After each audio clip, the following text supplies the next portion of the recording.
നല്ല ഭരണകർത്താവിന് വേണ്ട അടിസ്ഥാനപരമായ യോഗ്യത ചരിത്രബോധമാണ് എന്ന് ഒരിക്കൽ നെപ്പോളിയൻ പറഞ്ഞിട്ടുണ്ട്.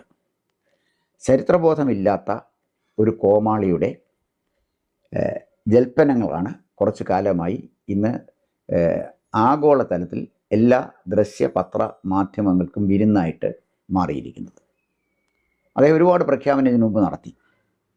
താൻ അധികാരത്തിലെത്തിയാൽ 24 മണിക്കൂറിനകം റഷ്യ യുക്രൈൻ യുദ്ധം അവസാനിപ്പിക്കുമെന്ന് പറഞ്ഞു. നാളിത്രയുമായി സംഘർഷം രൂക്ഷമാകുന്നതല്ലാതെ അത് ഇതുവരെ തണുത്തതായിട്ടറിയില്ല. പലസ്തീൻ യുദ്ധവും പരിഹരിക്കുമെന്ന് പറഞ്ഞു. പാലസ്തീനിൽ ഇന്നും സംഘർഷം നിലനിൽക്കുകയാണ്. അവസാനം അദ്ദേഹം പറഞ്ഞത് ഇന്ത്യയും പാകിസ്ഥാനുമായി സംഘർഷമുണ്ടായപ്പോൾ താൻ രണ്ട് രാജ്യത്തിൻ്റെയും പ്രതിനിധികളെ വിളിച്ചിരുത്തി വ്യാപാര കരാർ ഒപ്പുവയ്ക്കും അല്ലെങ്കിൽ വെക്കില്ല എന്ന് പറഞ്ഞ് ഭീഷണിപ്പെടുത്തിയാണ് ഇന്ത്യയും പാകിസ്ഥാനും തമ്മിലുള്ള സംഘർഷം അവസാനിപ്പിച്ചത് എന്നാണ് ട്രംപ് പറയുന്നത്. ട്രംപ് പറയുന്നത് പച്ചക്കള്ളമാണെന്നാണ് പാർലമെൻ്ററി ഭാഷയിൽ ഇന്ത്യൻ പ്രധാനമന്ത്രി വ്യക്തമാക്കിയത്. പക്ഷെ നമ്മുടെ പ്രതിപക്ഷ നേതാവിന് ഇന്ത്യൻ പ്രധാനമന്ത്രിയേക്കാൾ കൂടുതൽ വിശ്വാസം ട്രംപിനെയാണ്. അത് ഒരേ വംശജരാണ്. സ്വാഭാവികമായിട്ട് അദ്ദേഹത്തിൻ്റെ ഒരു മാനസികമായ അടുപ്പം ട്രംപിനോടാണെന്ന് നമുക്ക് മനസ്സിലാക്കാൻ കഴിയുന്ന കാര്യമേ ഉള്ളൂ. ഇങ്ങനെ ട്രംപ് കുറച്ചു കാലമായിട്ട് വെള്ളാനകളുടെ നാട്ടിൽ എന്ന സിനിമയിൽ കുതിരവട്ടം പപ്പു അവതരിപ്പിച്ച കഥാപാത്രം പറയുന്നത് പോലെ ഇപ്പം ശരിയാക്കി തരാം എന്ന് കുറച്ചു കാലമായിട്ട് ലോക വ്യാപാര രംഗത്തും സംഘർഷം ഉണ്ടാകുന്നതും യുദ്ധരംഗത്തും ഒക്കെ വന്ന് ട്രംപ് പറയുന്നുണ്ട്. പക്ഷെ ട്രംപിന് മനസ്സിലാകാതെ പോയ ഒരു കാര്യം, ഇത് നരേന്ദ്രമോദിയും ട്രംപും തമ്മിലുള്ളൊരു വ്യാപാര കരാറിൻ്റെ സാധ്യതകൾക്കോ അല്ലെങ്കിൽ അതിൻ്റെ സങ്കീർണതകൾക്കോ ഒക്കെ അപ്പുറം ഇവിടെ രണ്ട് സംസ്കാര ധാരകൾ തമ്മിലുള്ള ഒരു ഏറ്റുമുട്ടലാണ് നടക്കുന്നത്. അതിൻ്റെ ആഴവും വ്യാപ്തിയും മനസ്സിലാക്കാൻ നിർഭാഗ്യവശാൽ ട്രംപിന് കഴിയാതെ പോയി എന്നുള്ളതാണ് വാസ്തവം. ക്രിസ്തുവിന് മുമ്പ് 5000 വർഷം മുതലുള്ള ചരിത്ര പാരമ്പര്യമുള്ള ഒരു രാജ്യമാണ് ഭാരതം. ഈ രാജ്യത്തിൻ്റെ ചരിത്രം, ഈ രാജ്യത്തിൻ്റെ സംസ്കാരം, ഈ രാജ്യത്തിൻ്റെ പാരമ്പര്യം ഇതൊന്നും മനസ്സിലാക്കാൻ യഥാർത്ഥത്തിൽ ട്രംപിന് കഴിഞ്ഞിട്ടില്ല. സ്വാഭാവികമായിട്ടും അദ്ദേഹത്തിന് അത് കഴിയാതെ പോയാൽ നമുക്ക് അത്ഭുതപ്പെട്ടിട്ടും കാര്യമില്ല. ഇനി അമേരിക്കയുടെ ചരിത്രമോ? 1620 മുതലാണ് അമേരിക്കയുടെ ചരിത്രം ആരംഭിക്കുന്നത്.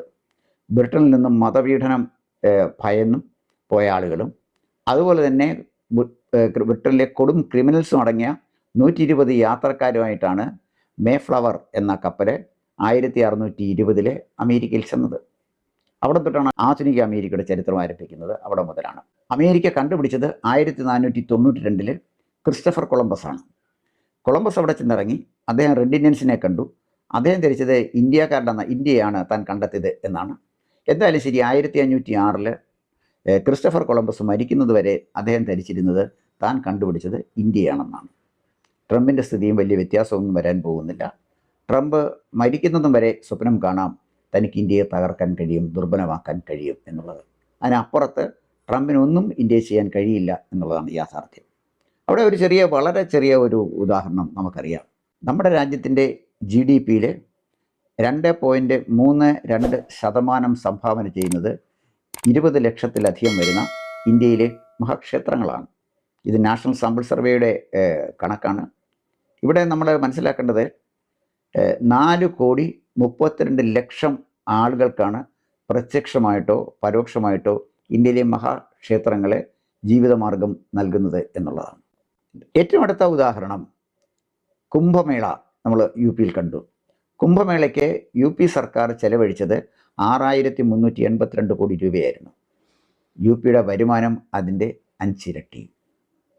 അപ്പോൾ നമ്മുടെ രാജ്യത്തെ സംബന്ധിച്ചിടത്തോളം, ഇന്ത്യയെ സംബന്ധിച്ചിടത്തോളം, ഇന്ത്യയുടെ വരുമാനത്തിൻ്റെ പല സോഴ്സുകളിലെ ഒന്ന്, പ്രത്യേകിച്ച് GDPയുടെ 2.32% സംഭാവന ചെയ്യുന്ന ക്ഷേത്രങ്ങളാണെന്ന് പറഞ്ഞാൽ ഒരുപക്ഷെ അവിശ്വസനീയമായി തോന്നിയേക്കാം. പക്ഷേ അത് വാസ്തവമാണ്. നമ്മൾ ജെറുസലേമിലേക്ക് പോയാൽ അവിടെ 3 മതങ്ങൾ സമ്മേളിക്കുന്നതായിട്ട് കാണാം. ക്രിസ്തു മതവും അതുപോലെ തന്നെ മുസ്ലിം മതവും യഹൂദ മതവും. പക്ഷേ ഇന്ത്യയിൽ വന്നാൽ ഇവിടെ 5 മതങ്ങൾ ഒരുപോലെ സമ്മേളിച്ച് സൗഹൃദത്തോടെ കഴിയുന്ന ഒരു നാടിനെയാണ് നമുക്ക് കാണാൻ കഴിയുന്നത്. അത് ഇസ്രയേലിലെ പോലെ, അതല്ലെങ്കിൽ ജെറുസലേമിലെ പോലെ വീപ്പിംഗ് വാൾ ഇന്ത്യയിലില്ല. ആരും കരേണ്ട സ്ഥിതി വന്നിട്ടില്ല.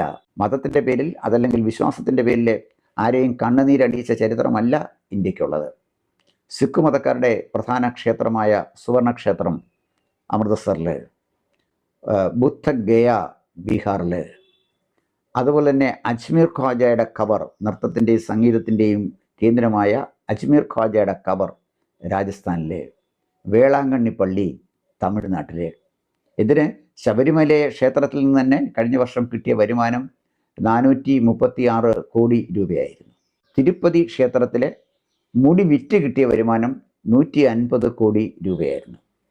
ഇന്ത്യ ദരിദ്രമാണെന്ന് ആരാണ് പറയുന്നത്? ഇന്ത്യക്ക് അമേരിക്കയുടെ ഭീഷണിയെ നേരിടാൻ കഴിയില്ല എന്നാരാണ് പറയുന്നത്?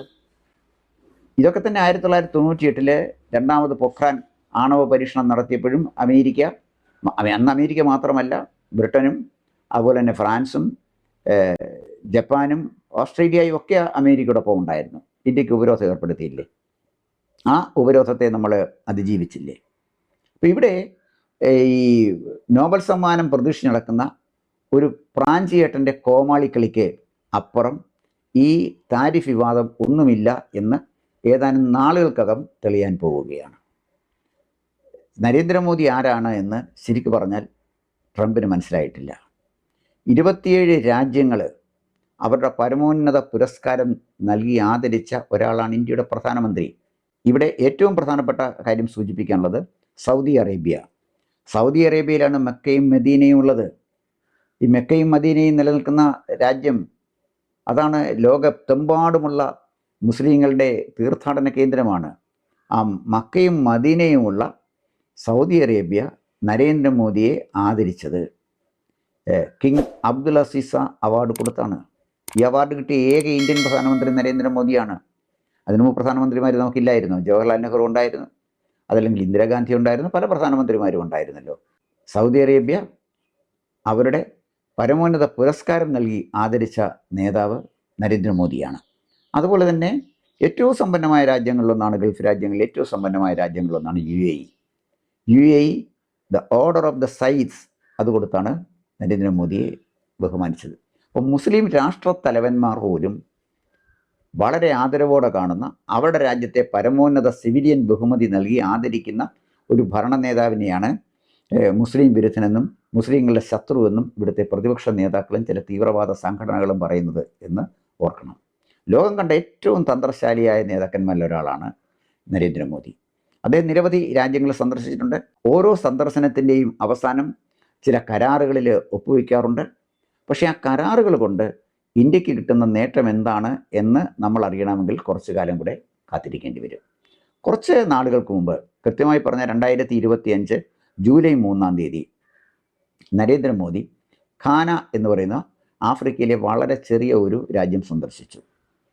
അവിടുത്തെ പ്രസിഡന്റ് ജോൺ ദ്രമാനി മഹാമ അദ്ദേഹത്തിന് the office of the order of the star of Ghana എന്ന് പറഞ്ഞ ഘാനയിലെ ഏറ്റവും പരമോന്നതമായ ബഹുമതി നൽകിയാണ് നരേന്ദ്രമോദിയെ സ്വീകരിച്ചത്. നരേന്ദ്രമോദി ഘാനയും അതുപോലെ തന്നെ ഇന്ത്യയുമായി ബന്ധപ്പെട്ട ചില കരാറുകളിൽ ഒപ്പുവെക്കുകയും ചെയ്തു. ഇന്ന് ലോകത്ത് ഏറ്റവും അധികം ഡിമാൻഡുള്ളത് മിനറൽസിനാണ്. പല മിനറൽസുകളും ചൈന അവരുടെ കുത്തകയാക്കി മാറ്റി വെച്ചിരിക്കുകയാണ്. ഈ സാഹചര്യത്തിലാണ് ഇന്ത്യയും ഘാനയും തമ്മിലുള്ള ബന്ധത്തെ, അതല്ലെങ്കിൽ കുറച്ചുകൂടെ വ്യക്തമായി പറഞ്ഞാൽ നരേന്ദ്രമോദിയും ജോൺ ദ്രമാനി മഹാമയും തമ്മിലുള്ള ബന്ധത്തെ നമ്മൾ കാണേണ്ടത്. ആഫ്രിക്കൻ രാജ്യങ്ങളിൽ ഏറ്റവും അധികം സ്വർണ്ണ നിക്ഷേപമുള്ള രാജ്യമാണ് ഘാന. ലോകത്തിൽ ഏറ്റവും അധികം ബോക്സൈറ്റ് നിക്ഷേപമുള്ള രാജ്യമാണ് ഘാന. അതുപോലെ തന്നെ ഇരുമ്പയിര്, ഡയമണ്ട്, ലൈംസ്റ്റോൺ, അങ്ങനെ ഒട്ടേറെ കാര്യങ്ങൾ കൊണ്ട് സമ്പന്നമാണ് ഘാന എന്ന് പറയുന്ന രാജ്യം. ഓരോ രാജ്യവുമായി ഓരോ കരാറിൽ ഒപ്പുവയ്ക്കുമ്പോഴും കൃത്യമായി ഇന്ത്യക്ക് നേടേണ്ട നേട്ടം എന്താണ് എന്നതിനെക്കുറിച്ച് കൃത്യമായി ഹോംവർക്ക് ചെയ്തു പോകുന്നൊരു പ്രധാനമന്ത്രിയാണ് നമുക്കുള്ളത്. അതേസമയം അദ്ദേഹം മറ്റ് രാജ്യങ്ങളോട് കാണിക്കുന്ന സൗഹൃദം അത് ആയുധത്തിൻ്റെ ബലത്തിലല്ല, ജനസംഖ്യയുടെ ബലത്തിലുമല്ല, മറിച്ച് സ്നേഹവും സൗമനസ്യവും സൗഹാർദ്ദവും പരസ്പര സഹകരണവും ഉറപ്പാക്കിയ ഒരു ബന്ധമാണ് നരേന്ദ്രമോദി ലോകത്തിലെ ഇതര രാജ്യങ്ങൾക്ക് മുന്നിൽ വെച്ച് നീട്ടുമ്പോൾ ട്രംപ് അമേരിക്കൻ പോലീസ് കളിക്കുകയാണ്. അമേരിക്ക ഫസ്റ്റ്, അതിനുവേണ്ടി ലോകരാജ്യങ്ങളെല്ലാം അമേരിക്കയ്ക്ക് മുന്നിൽ കീഴടങ്ങണം എന്നാണ് ട്രംപ് പറയുന്നത്, അല്ലെങ്കിൽ ട്രംപ് സ്വപ്നം കാണുന്നത്. ഒരു കാര്യം ട്രംപും നരേന്ദ്രമോദിയും തമ്മിലുള്ള സംഘർഷം അവസാനിക്കുമ്പോൾ ലോകം തിരിച്ചറിയും ട്രംപിന് പണമുണ്ട്, മോദിക്ക് ബുദ്ധിയും.